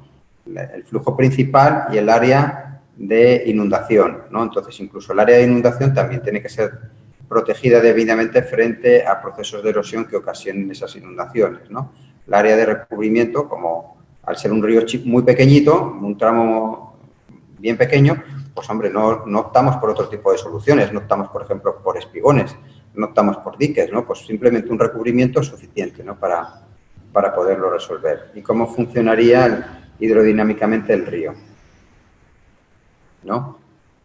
Fijaros también la evolución del propio río, este es el río Besós también, el que hemos visto inicialmente en la desembocadura, es el mismo río, el río Besós que hemos analizado en la desembocadura, pues este río, aguas arriba, pues en el paso por un pueblito, ¿no? Fijaros las tierras de labor, tierras que son inundadas o que eran inundadas cuando se producían inundaciones, una fotografía de primeros de los años 20 y una fotografía de los años 80, ¿no? Donde vemos también el cauce principal, también vemos un caminito, pero vemos aquí perimetralmente un muro que lo protege frente a inundaciones. Fijaros en la parte superior que estoy marcando ahora con el puntero y en la parte que tenemos aquí más cercana, ver perpendicular a la fotografía justamente ese muro, ¿no? Entonces, pues bueno, lo que comentábamos inicialmente, ¿no? ¿Cómo podíamos actuar sobre él? Pues lógicamente, pues soluciones rápidas, baratas, como puedan ser, en este caso particular, ¿no? Por ríos pequeños, ¿no? Pueden ser con un recubrimiento. Fijaros que la sinuosidad, en este caso, en este tramo, pues es ligera, ¿no? Es decir, no va a producir grandes erosiones, ¿no? Yo podría utilizar una escollera. No es un meandro, evidentemente, ¿no? Es un tramo sinuoso, ligero, de un radio hidráulico muy grande, ¿no? Y esto me permite, pues, que justamente que en estos puntos, pues, los fenómenos de erosión no sean muy acusados, ¿no? Por lo tanto, yo me podría ir perfectamente a gaviones, podría utilizar escolleras, es decir, el enrocado, ¿no? Podría irme en estas zonas de aquí para evitar, bueno, aquí en estas partes, si yo quiero controlar la sedimentación y controlar también la velocidad de flujo, yo puedo poner también un área de plantas, ¿no? Etcétera, etcétera. Esto es lo que os comentaba de cómo funcionan las plantas freatofitas, ¿no? Estas que veíamos en la fotografía anteriormente, ¿no? ¿Cómo yo puedo utilizar? Pues es bien difícil que yo pueda coger esos juncos, porque esos juncos yo los tengo que escalar. Vamos a ver en la fotografía de arriba nuevamente. Esta parte de aquí, estos juncos, su diámetro, su tamaño, su altura, yo los tengo que escalar. Yo no puedo coger estas muestras, unas muestritas, ¿no? Yo puedo coger aquí vegetación y llevármelo a modelo y colocarlo. Ya no estaría cumpliendo con la semejanza geométrica, ¿no? Entonces, ¿cómo lo puedo simular? Pues os decía antes, con cableado. ¿Veis? Estos serían los cablecitos, ¿no? Que ya se sabe que funcionan muy bien.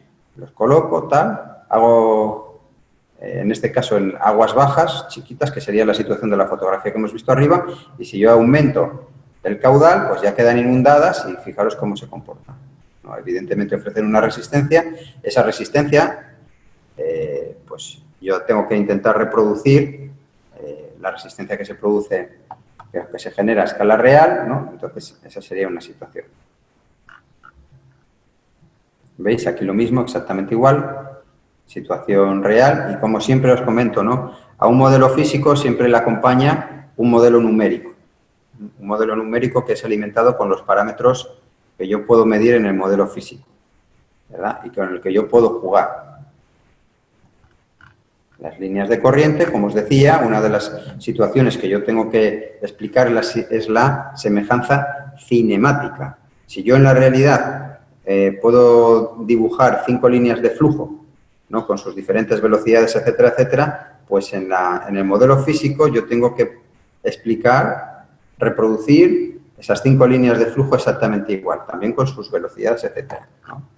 Que evidentemente van a ser siempre diferentes, porque en caso contrario yo no voy a cumplir con la tercera condición, que de hecho no la voy a poder cumplir, que es la condición de la semejanza dinámica, ¿no? Por el tema de las fuerzas.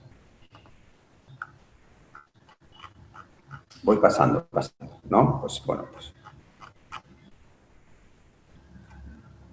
situaciones de inundación urbana, en este caso, ¿verdad? Vamos a terminar ya con estas situaciones. Vamos a ver en este punto de aquí, en un área donde se producen inundaciones que perfectamente podría ser mismamente, bueno, podría ser Piura, ¿por qué no, no?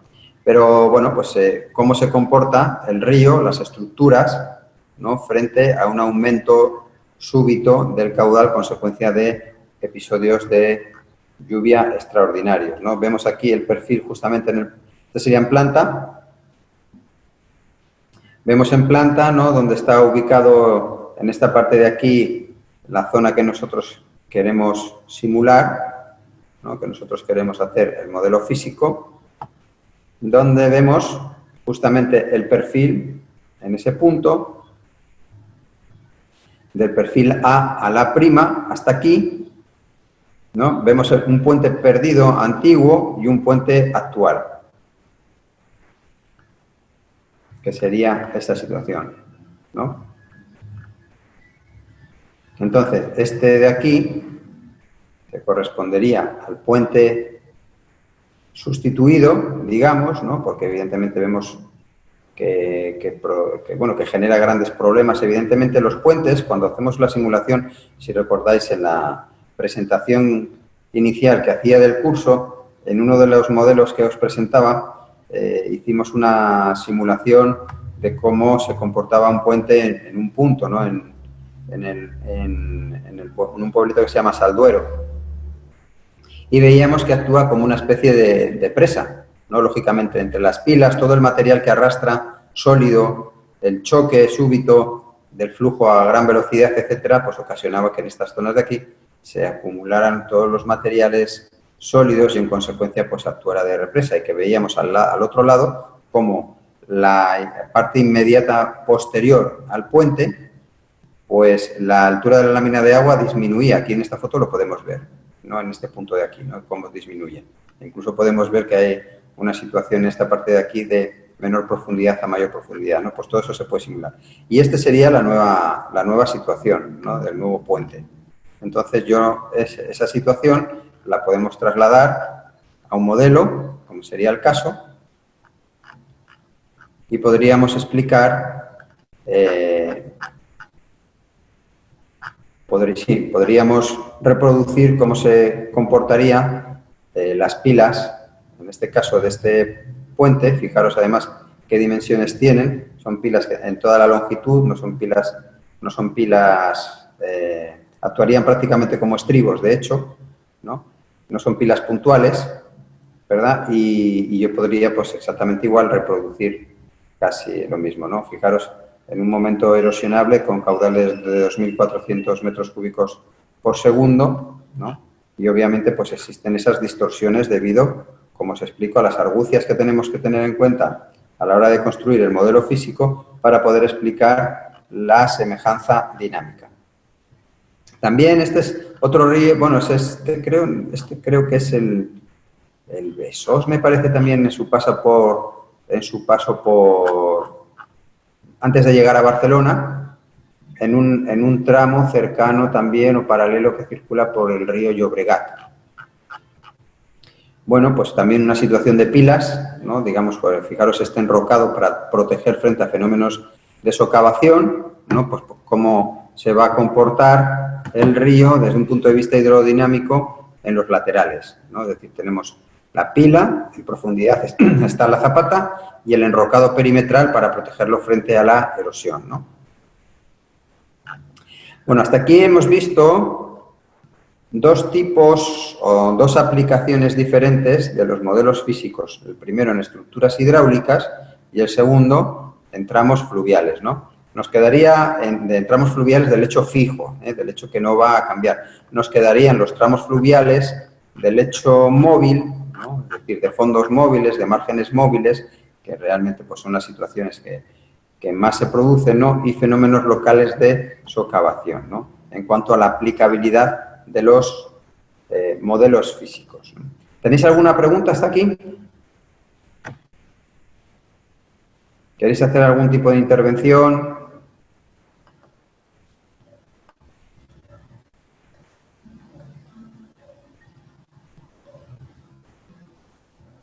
¿No? Bueno, os tengo ya preparado toda la documentación que os voy a subir a través de la URL de la plataforma. Concretamente estoy viendo todo lo que ocupa. Vamos a ver. Son, bueno, sin comprimir, os lo tengo que comprimir todavía. Son 65 megas sin comprimir, ¿no? Ahí tenéis todas las clases y todo lo que nos queda por dar, Nos queda todavía un poquito.